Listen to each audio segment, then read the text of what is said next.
estos tractos piramidales o corticoespinales van a terminar en el asta anterior de la médula espinal, ¿verdad? Por eso se llama córtico de la corteza hasta la médula espinal, la asta anterior, donde van a tener contacto con la neurona motora inferior. Esa neurona motora inferior va a hacer su contacto después con el nervio espinal.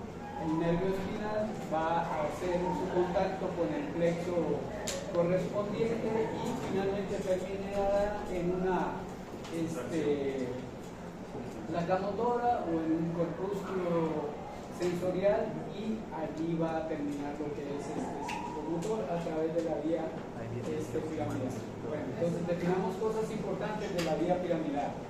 Entonces, se compone de varios tractos. Esos tractos van a trabajar juntos para controlar los factores de piramidal, movimientos voluntarios, precisos y coordinados.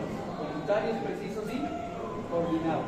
Ahora, ¿cuáles son los tractos que conforman la vía piramidal? Así básicamente: corticoespinal lateral y corticoespinal anterior. Corticoespinal lateral y corticoespinal anterior. Entonces, el corticoespinal lateral, que viene de la corteza motora, va a descender a través de la médula espinal lateral y va a controlar esos movimientos voluntarios, precisos y coordinados de los músculos esqueléticos. Especialmente van a tener una mayor acción en los músculos esqueléticos de la extremidad superior y de la mano. ¿Okay? Ahora, el tracto córtico-espinal anterior, que forma parte de la vía piramidal, se origina igualmente en la corteza motora, desciende a través de los tractos anteriores de la médula espinal y van a controlar los movimientos voluntarios de los músculos esqueléticos, especialmente de la extremidad inferior y del tronco. Ahí está la diferencia. ¿Okay? Entonces, corticoespinal lateral. Corticoespinal lateral. Control de superior voluntarios, precisos y coordinados. Precisos de la extremidad superior y mano. Corticoespinal anterior. Control de los movimientos voluntarios, precisos y coordinados de extremidad inferior y tronco. Correcto. Eso es a grosso modo. Estamos hablando de cosas gruesas, ¿ok? No tan específicas. Pero es para que lo podamos entender y lo podamos manejar, ¿ok? Otra vez, vía piramidal, dos tractos: corticoespinal lateral, corticoespinal anterior, corticoespinal lateral, movimientos nervio superior y manos, corticoespinal anterior, tronco y tronco. Correcto.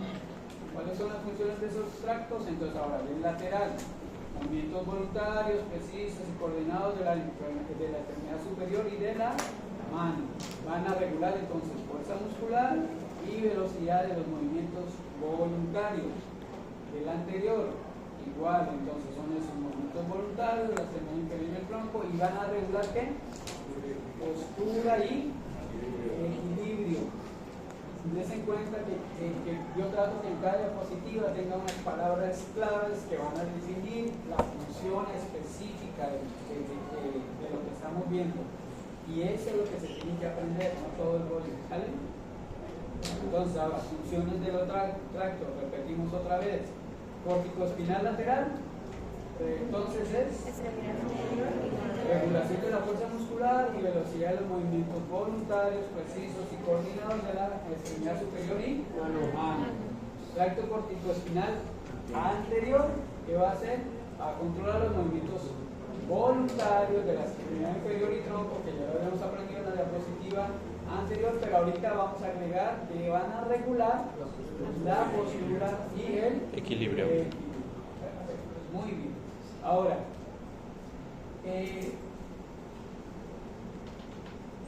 resumiendo, tracto piramidal, entonces movimientos voluntarios, ¿verdad? En esos movimientos voluntarios van a transmitir estas funciones motoras que se originan de la corteza, los músculos esqueléticos. Van a tener el control de la precisa y coordinada de estos movimientos, tanto de la extremidad superior y de la mano. y van a regular la fuerza muscular. ¿Ok? Eso es repetir lo que tienen que hacer. Ahora, ¿cómo se regula este tracto piramidal? ¿De dónde viene su control? Entonces, el control va a venir de la corteza motora, que es de donde se originan los cuerpos neuronales, y aquí están los estímulos efectores para la actividad muscular a través de los ganglios basales. Esos ganglios basales, que incluyen el caudado, el putamen, allí van a tener un control en cuanto a la regulación de los movimientos voluntarios y en cuanto a la cognición de esos movimientos voluntarios, o sea, para qué voy a mover mi mano, cuál es la función a la que estoy mandando a mi mano, a mi dedo, a mi brazo, a movilizar, ¿ok? Y el cerebelo nos va a dar una regulación en la coordinación y en el equilibrio de esos movimientos. Entonces, ¿cómo se regula el tracto piramidal? A través de la corteza motora, de los ganglios basales y del cerebelo. ¿Se entiende? Regulación. Una cosa es función, otra cosa es regulación. ¿Correcto? Muy bien. Ahora, cuando se lesiona el tracto piramidal, ¿qué vamos a encontrar? Número uno, si es motor y se lesiona, lógicamente, ¿qué vamos a tener? ¿Una qué? Una parálisis. Ya sea total o parcial. Una parálisis. ¿Ok? Entonces, como les comentaba, puede ser una parálisis total o puede ser una debilidad muscular en el músculo afectado. Todo eso depende de qué? Del nervio espinal que estemos afectando, del plexo nervioso que estemos afectando. Ahora, vamos a tener, si pérdida motora, vamos a tener también pérdida de la coordinación. ¿Por qué? Porque el tracto piramidal también coordina los movimientos de dichas extremidades y partes del cuerpo. Entonces, aquí en las lesiones del tracto piramidal vamos a tener alteraciones en la coordinación y en la precisión de los movimientos voluntarios. Acuérdense que el piramidal siempre son movimientos voluntarios y trastornos del movimiento. Entonces aquí vamos a encontrar espasticidad y rigidez muscular, básicamente cuando se lesiona el tracto piramidal. ¿Algún problema con esta diapositiva? ¿No? Okay, vamos adelante. Entonces esto es nada más que para explicar lo que es las lesiones de la vía motora, ¿verdad? Siempre cuando hay una alteración en la vía motora vamos a hablar de los tractos piramidales, de la lesión en neurona motora superior, de la lesión en neurona motora inferior, de la lesión en la unión de la placa neuromuscular o una lesión en el músculo. Todas estas estructuras nos van a corresponder en que alguna de ellas que se afecte va a tener una manifestación motora. ¿Se entiende? Entonces, ¿cuáles son los componentes de la vía motora? Entonces, son corteza cerebral, el tracto piramidal, la neurona motora superior, la neurona motora inferior, la placa neuromuscular y el músculo eferente. ¿Se entiende? Muy bien. Entonces ahí le coloco nada más para que recuerden algunos conceptos como hernia, que quiere decir la mitad del cuerpo, para, que son ambas extremidades, o tetra, que son las cuatro extremidades. ¿Ok? Plegia, que es una parálisis total, paresia, que es una parálisis parcial o una debilidad. Hemiparesia, entonces es una lesión de un hemisferio o del tronco. Para hipoparesia nos van a hablar de lesiones medulares. ¿Ok? ¿Correcto? Hemiparesia nos habla de un lado del cuerpo y eso nos va a identificar un hemisferio derecho e izquierdo, hemiparético todo. ¿Ok? Ahora, las paresias, cuando estamos hablando de paraparesia y cuadriparesia, ahí nos estamos refiriendo a lesiones de tallo medular. ¿Se entiende? Si estoy afectando nada más miembros superiores, estamos hablando de una paresia. ¿Ok? O una paresia. Y ahí la lesión principal, ¿dónde está? En tallo medular. ¿Okay? Todo un hemicuerpo, la lesión está en un hemisferio. Extremidades inferiores, tallo medular. ¿Ok? Si están las cuatro, entonces estamos hablando de una lesión completa de lesión medular. ¿Ok? Muy bien. Entonces, en cuanto a tono muscular, tenemos esta nomenclatura. En cuanto a tono muscular, podemos hablar de espasticidad, y eso es referente a un trastorno de la vía piramidal. Entonces, aquí los músculos están espásticos. Entonces, usted le hace una fuerza y el músculo se pone tenso, tenso, tenso, hasta un momento en que vence la espasticidad y se va. Ese es el efecto navaja. ¿Okay? Usted hace la fuerza a este músculo, lo trata de extender o flexionar hasta el momento en que se vence la fuerza que lo mantiene espástico, el control nervioso que está allí sin una facilitación, y hace el efecto navaja. Rigidez es rueda dentada. ¿Quién ha explorado rueda dentada? Eso lo vemos en pacientes con encefalopatía hepática. Entonces es como que va encerrando o va movilizando una extremidad por pasos. Entonces das y frena, das y frena, das y frena. Entonces los ves en pacientes que tienen encefalopatías o trastornos del movimiento, enfermedades de Parkinson, enfermedad de Alzheimer, las encefalopatías de todo grado, porque las encefalopatías, adelantándole, las encefalopatías están causadas por un falso neurotransmisor. Por ejemplo, en la hepatopatía, ¿cuál sería el falso neurotransmisor? El amonio. En la encefalopatía metabólica, ¿cuál sería el falso neurotransmisor? La hiperglucemia o la hiperuricemia.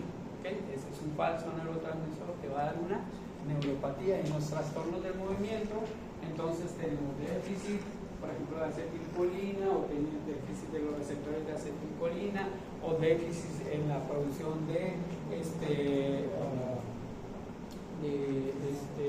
en el Parkinson, recuérdame, dopamina. Entonces, esos neurotransmisores, al estar en déficit, van a crear una alteración en el trastorno motor que va a referirnos a ciertos hallazgos clínicos característicos. Muy bien, entonces, y la paratonía, que es el incremento del tono irregular, eso está al lado de los trastornos frontales del lóbulo cerebral y suele asociarse a demencia. Entonces, los pacientes tienen diferentes grados de hipertonicidad, no te dejan movilizar los brazos, andan rígidos, ¿ok? Todas estas situaciones de paratonía las vamos a ver en pacientes que están demenciados. Muy bien. Ahora, vamos a hablar de los tractos extrapiramidales.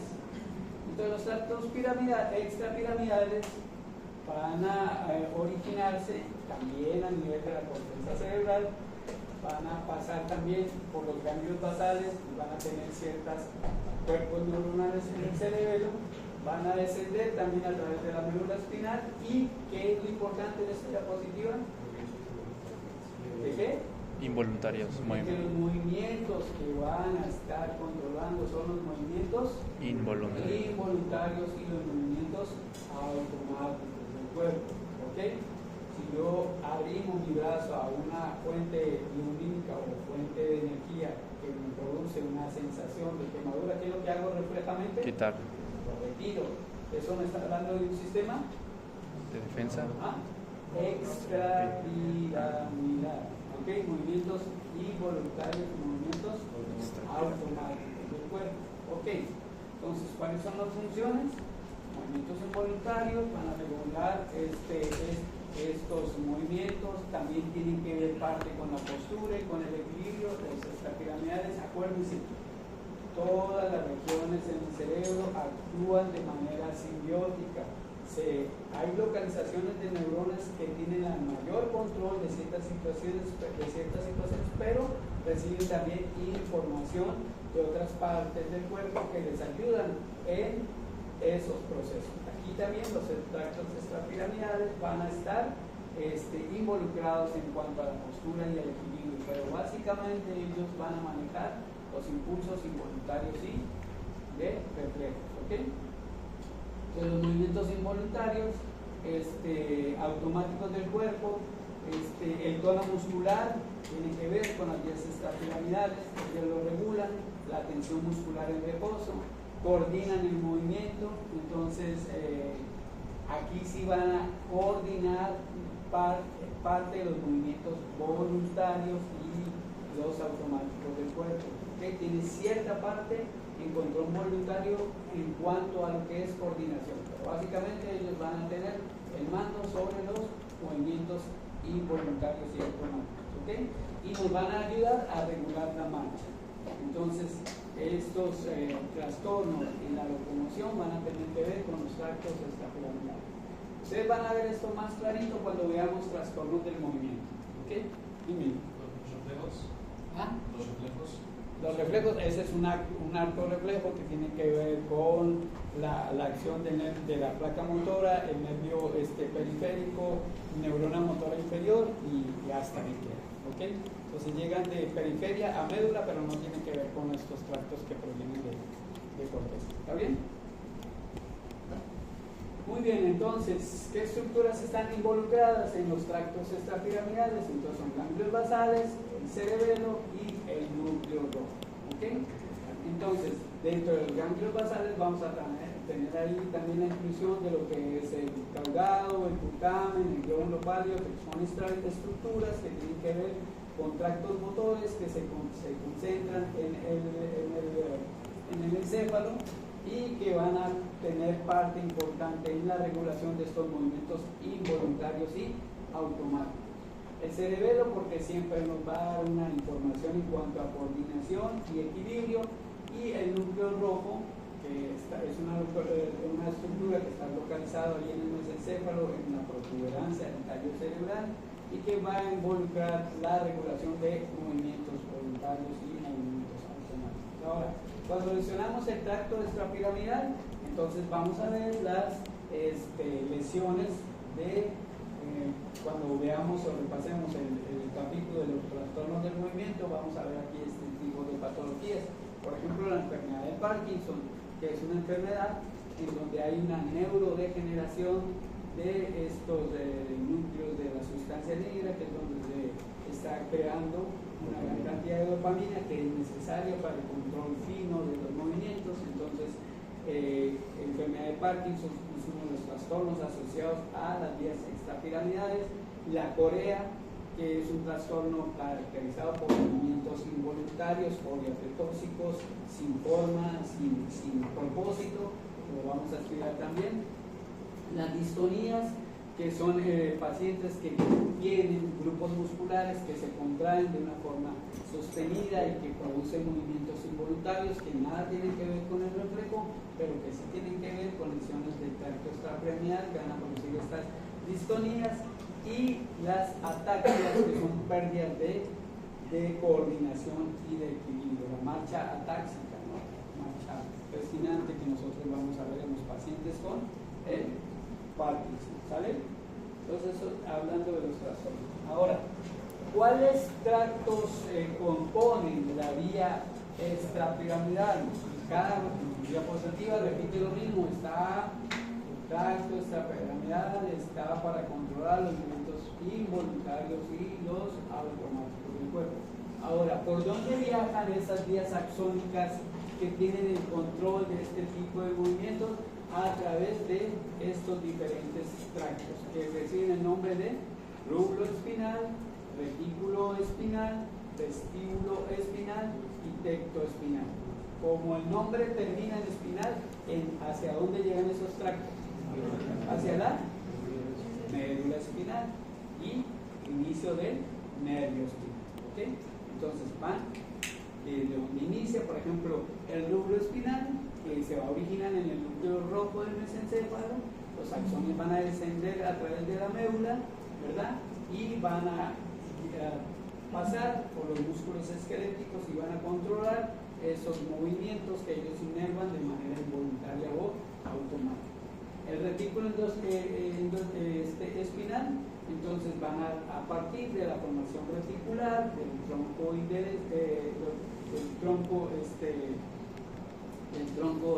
¿cómo se llama? Encefálico, y van a descender igual por la médula espinal hacia el nervio y van a controlar estos movimientos.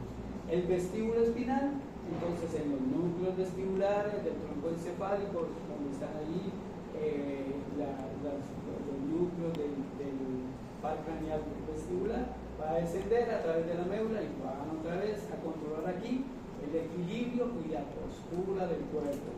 Vestíbulo espinal, equilibrio y postura del cuerpo. Retículo espinal, involuntarios y automáticos, ¿ok? Rubro espinal, involuntarios y automáticos. Y el tecto espinal, que se va a originar en el folículo superior del mesencéfalo, en la protuberancia dentario, va a ascender a través de la médula ósea, y este va a controlar los movimientos de la cabeza y de los ojos, ¿ok? Tecto espinal, cabeza y ojos, vestíbulo espinal, equilibrio y postura, y retículo espinal y rubro espinal. Entonces van a tener que ver con los músculos esqueléticos en los movimientos involuntarios y automáticos. ¿Okay? Y hoy terminamos esta presentación y nos vamos a la otra.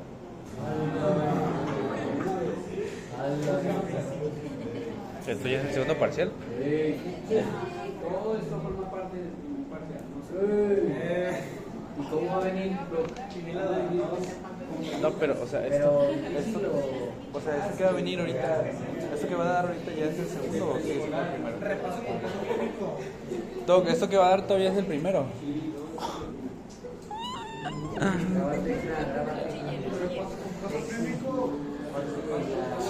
La rutina va todavía.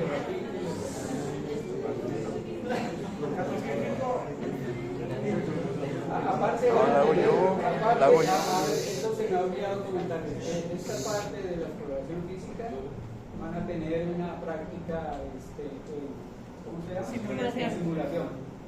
Van a tener su parte práctica y de simulación.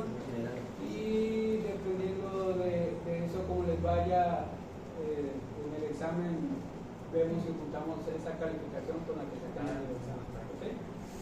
Porque también esa práctica va a ser calificable. ¿Okay? Entonces, esto es bien importante. Neuronas motoras superiores y neurona motora inferior. ¿Okay? Esos cuerpos de la neurona motora superior e inferior, perdón, discúlpenme. Ayuda al ángel. ¿Okay? Entonces, estas neuronas motoras inferiores son los cuerpos neuronales más importantes dentro del circuito del movimiento. ¿Okay? Las neuronas motoras superiores entonces son las responsables de transportar la información que adquiere de la corteza cerebral y que van viajando al tronco encefálico hacia la médula espinal, donde va a ser allí un contacto con la neurona motora inferior que está localizada en el asta anterior de la médula espinal, y es por donde van a transcurrir los corrientes eléctricas que se van a traducir en la placa motora en la producción o formación de electricidad. ¿Okay? Entonces, las lesiones de neurona motora superior entonces van a ser todos aquellos daños que se produzcan por encima de los núcleos motores que están localizados en el tallo cerebral correspondiente a los nervios craneales. ¿Okay?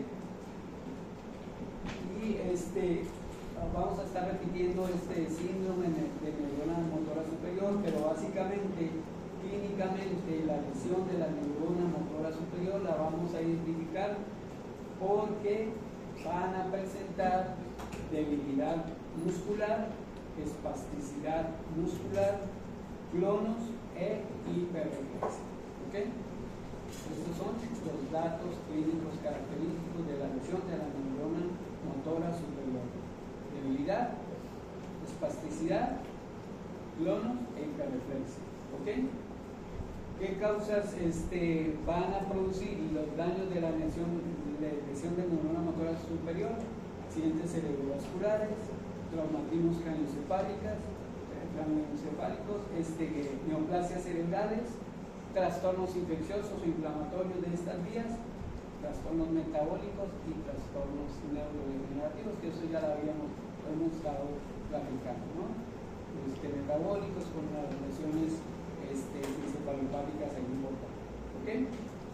Ahora, las lesiones de la neurona motora inferior, que es donde la vía motora hace el relevo en la médula anterior, en el asta anterior de la médula espinal, entonces ahí están los cuerpos de la neurona motora inferior.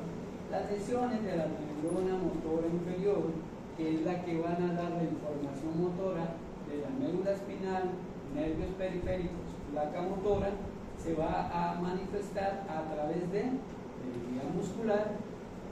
El músculo ahora no va a estar espástico, sino va a estar atrófico, ¿ok?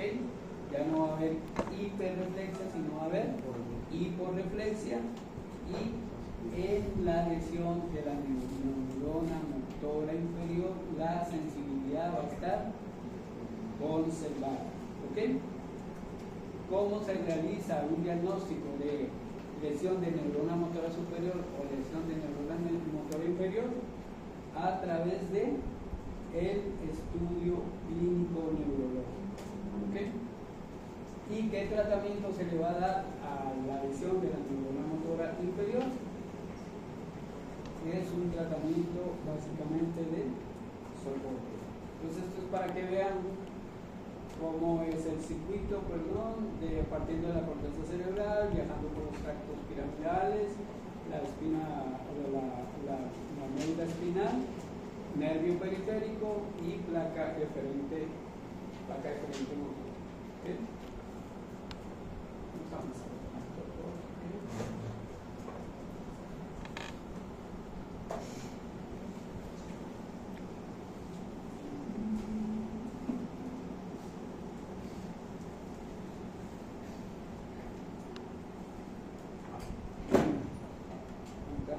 Entonces, volvemos otra vez, esto se lo repito porque se pregunta el examen, ¿cuáles son los síntomas de lesión de neurona motora superior? Otra vez, espasticidad, hiperreflexia, debilidad, clono, ¿okay? Aumento del tono muscular, pérdida de movimientos finos y la presencia de Babinski. ¿Okay? Esto lo vamos a ver más adelante cuando veamos los síndromes neurológicos. Y los síntomas de lesión de neurona motora inferior, otra vez, hipotonía, ausencia de reflejos y atrofia muscular. Acuérdense, neurona motora siempre hacia arriba, neurona motora superior, siempre piensen en síntomas hacia arriba. Neurona motora inferior, síntomas hacia abajo. Entonces, en cuanto a por ejemplo, la tonicidad, neurona motora superior tiene hacia arriba, hipertonicidad. En los reflejos, hacia arriba, hiperreflexia. El tono muscular es espástico, todo hacia arriba. Neurona motora inferior, todo hacia abajo. ¿Cómo está el tono muscular? Hipotónicos. ¿Cómo están los reflejos? Hiporreflexicos, ¿verdad? Entonces, hiporreflexia o arreflexia, atonía muscular, y debilidad. Ambas tienen debilidad. ¿Quién tiene Babinski? Neurona motora superior. Las fasciculaciones, ¿por qué ocurren en el de neurona inferior?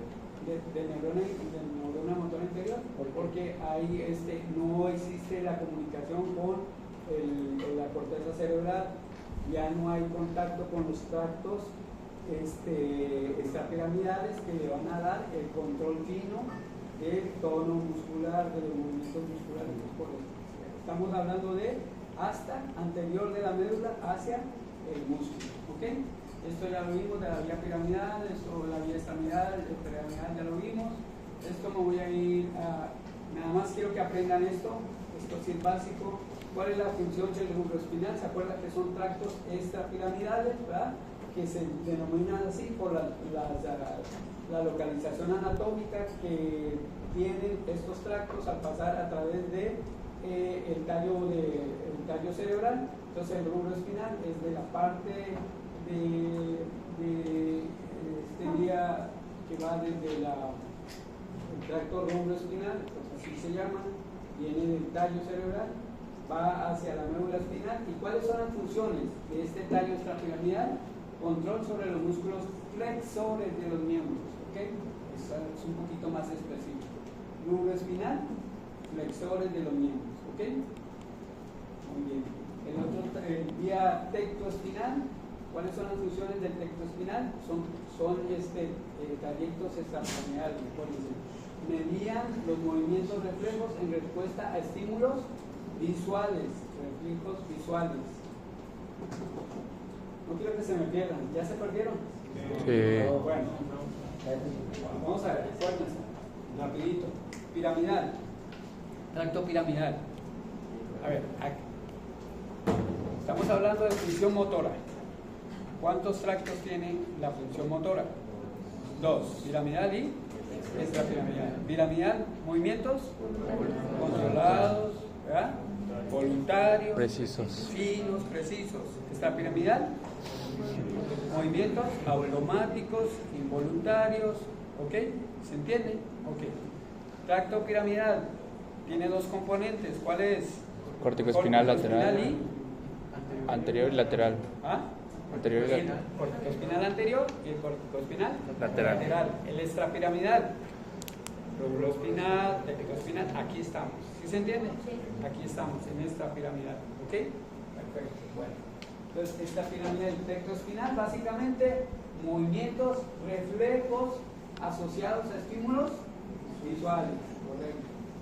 El vestíbulo espinal, funciones. Entonces, está asociado con el sistema laberíntico, con la vía vestibular y el cerebelo. Entonces ellos van a estar controlando los músculos extensores y la postura. Músculos flexores, el lóbulo espinal. Músculos extensores, el vestíbulo espinal. O sea, son detallitos que los tienen que aprender. ¿Cómo se lo van a aprender? Hagan mnemotecnia, repítanlo, memorícenlo. Después de 30 años no los van a saber y todos los días van a tener que seguirlo repitiendo. ¿Ok? Bueno, muy bien. El otro tacto, el retículo espinal. Estamos hablando de vías extrapiramidales. ¿Cuál es la función del retículo espinal? Movimiento voluntario, actividad refleja y tono muscular. Esta parte del retículo espinal es la de los extrapiramidales, que sí tiene que ver con el movimiento voluntario, pero también con la actividad refleja y con el tono muscular. ¿Ok? El sistema extrapiramidal, ya lo vimos. ¿Cuáles son estos síndromes extrapiramidales? Ahorita vamos a empezar a ver síndromes, y estos síndromes necesitan que tomen nota de ellos. ¿Cuál es el síndrome extrapiramidal? Pues toda aquella lesión que vaya a lacerar, vaya a lastimar o vaya a dificultar la transmisión de estos circuitos extrapiramidales.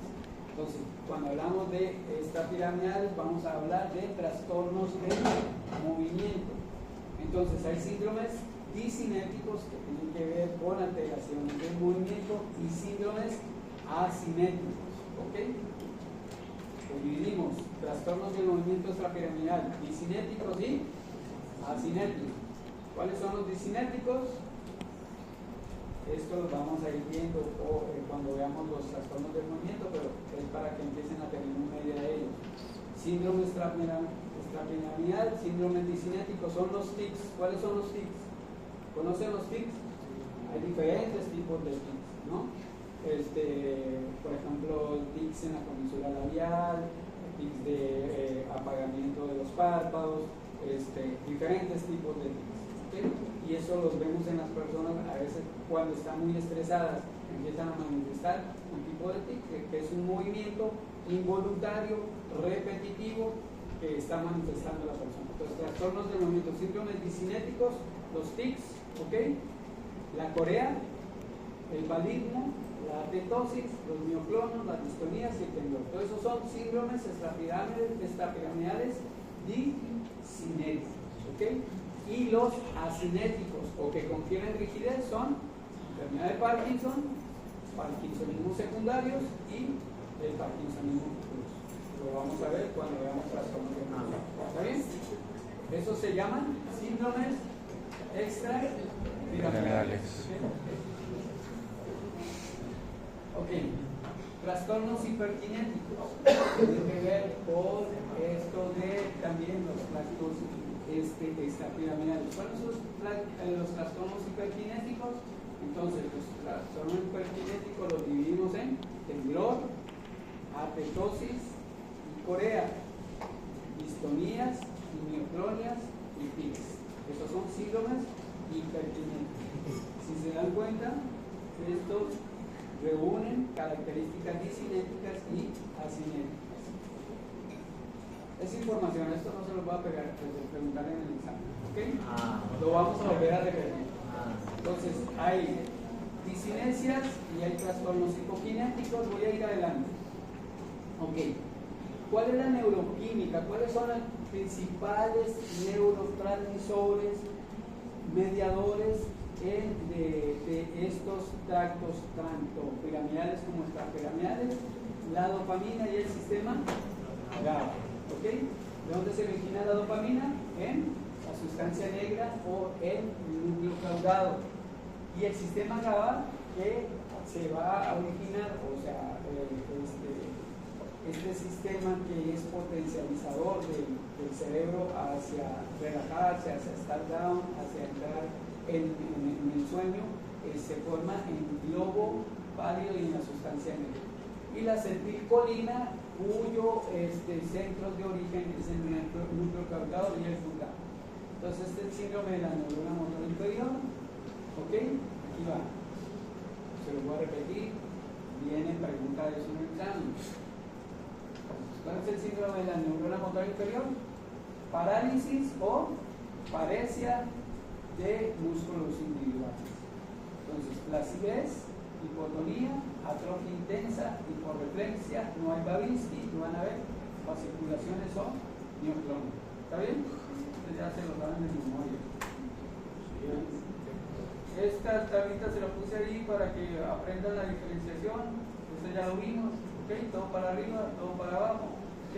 ¿Correcto? Muy bien. Esto es más, nada más en inglés para los que no saben español. Clasificación, igual, neurona motora superior. Me interesa mucho que sepan esto porque esto es algo que ustedes tienen que definir en un paciente que viene con alteraciones de la vía motora en su consultorio, en urgencias. Ustedes tienen que definir si la parálisis es central, si la parálisis es neural, si la parálisis o la lesión es periférica, si compromete la neurona motora superior, si compromete la neurona motora inferior. ¿Ok? Entonces, otra vez, neuromotora superior, atrofia moderada en la neurona motora superior. El paciente tiene, está en el tono muscular, está espástico, los reflejos musculares o tendinosos están hiperreflexicos, hay Babinski y las articulaciones están ausentes, y en neurona motora inferior es todo lo contrario. Síndromes cerebelosos. Okay. Entonces, hablando del cerebro, las partes del cerebelo, ¿verdad? Tenemos el espinocerebelo, el cerebrocerebelo y el vestíbulocerebelo. No les voy a preguntar eso, pero esto sí se lo voy a preguntar. ¿Okay? ¿Cómo definimos el síndrome cerebeloso? Es aquel que tiene la triada clásica. Esto se lo debe aprender. Triada clásica del síndrome cerebeloso. Número 1, hipotonía. Número 2, astenia. Y número 3, astasia vertical. Y estos dos se van a definir en trastornos del equilibrio. ¿Okay? Entonces, signos del síndrome cerebeloso: subjetivos, objetivos. ¿Okay? Los signos subjetivos de que haya una lesión cerebelosa son la presencia de vértigo, cefalea y vómito. ¿Ok? ¿Por qué razón hablamos que son subjetivos? Porque también lesiones en el par craneal, auditivo o vestibular nos puede dar este mismo tipo de síntomas. ¿Sí se entiende? Ok. Entonces, signos subjetivos del síndrome cerebeloso: vértigo, cefalea y vómito. Signos objetivos: astasia, temblor en la actitud, o sea, el paciente está tembloroso en su actitud, en su forma, como se relaciona, como cómo actúa, cómo se presenta, ¿ok? Lateralizaciones, lo que es que camine y el paciente se va de un lado o se va del otro lado. Lateralizaciones en el movimiento. Hipotonía muscular, pues tienes que palpar el músculo y ver cómo está el tono muscular en el lado afectado y asimetría, ¿ok? Ahora, ¿cómo comprobamos estos datos clínicos a través de una exploración física? Entonces, los signos objetivos los vamos a poder ver clínicamente como una marcha del ebreo. ¿Cómo es la marcha del ebreo? Que se va de lado, ¿ok? Con la prueba índice nariz para ver la coordinación cerebelosa. Con la prueba, hacerlo hablar, si va a tener disartria, con el Babinski, producir el Babinski, ¿verdad? Y con la presencia de nistagmus, ya sea horizontal, vertical o rotatorio. Entonces, todos estos son signos objetivos del síndrome cerebeloso. ¿Okay? Muy bien. Aquí no voy a entrar mayormente en detalles. Ahora, ¿qué nos puede causar el síndrome cerebeloso? Entonces, anomalías congénitas, neoplasias, afecciones neurodegenerativas, afecciones vasculares, nerviosas y desmielinizantes. ¿Okay? Por ejemplo, neuroblastomas, la ataxia de Friedreich paraneoplásica, las hemorragias, las encefalitis. Entonces, básicamente, todos estos síndromes van a tener estas causas. Número 1, vasculares, isquemias o hemorragias. Número 2, traumáticas. ¿Okay? Número 3, neoplásicas. Número 4, infecciosas. Número 5, neurodegenerativas. Todos los síndromes van a tener lo mismo y lo van a haber repetido en toda la información. Causas de los síndromes cerebelosos, cerebrales o encefálicos. Entonces, número 1, vascular. Número 2, traumático. Número 3, neoplásico. Infecciosos inflamatorios. Número 4, neurodegenerativos. ¿Okay? Todos van a encontrar igual la neoplasia. ¿Cómo podemos explorar la marcha? Entonces, primero debemos observar que el paciente, si viene con sus pies separados, que es una marcha de base amplia, ¿verdad? Si los pies van hacia adentro, si taconea, ¿verdad? Si arrastra la punta del pie, si hay desviaciones, si hay cojera. Toda esta información nos la da una exploración física y nosotros podemos entonces asumir que hay anomalías de marcha o de postura y ver si en la ataxia cerebelosa el paciente va a andar con el minimalismo, a marcha amplia, movimientos de equilibrio, y eso nos hablaría de una ataxia cerebelosa. Y una ataxia sensitiva, este paciente está tratando de sentir que está caminando, entonces está golpeteando y está moviendo sus brazos tratando de darse una sujeción. ¿Okay? Y eso, según la marcha, nosotros podemos definir una ataxia cerebelosa y una ataxia sensitiva. Ok, acabamos síndrome cerebeloso. Vámonos ahora a síndrome de hipertensión intracraneal. Este es fácil.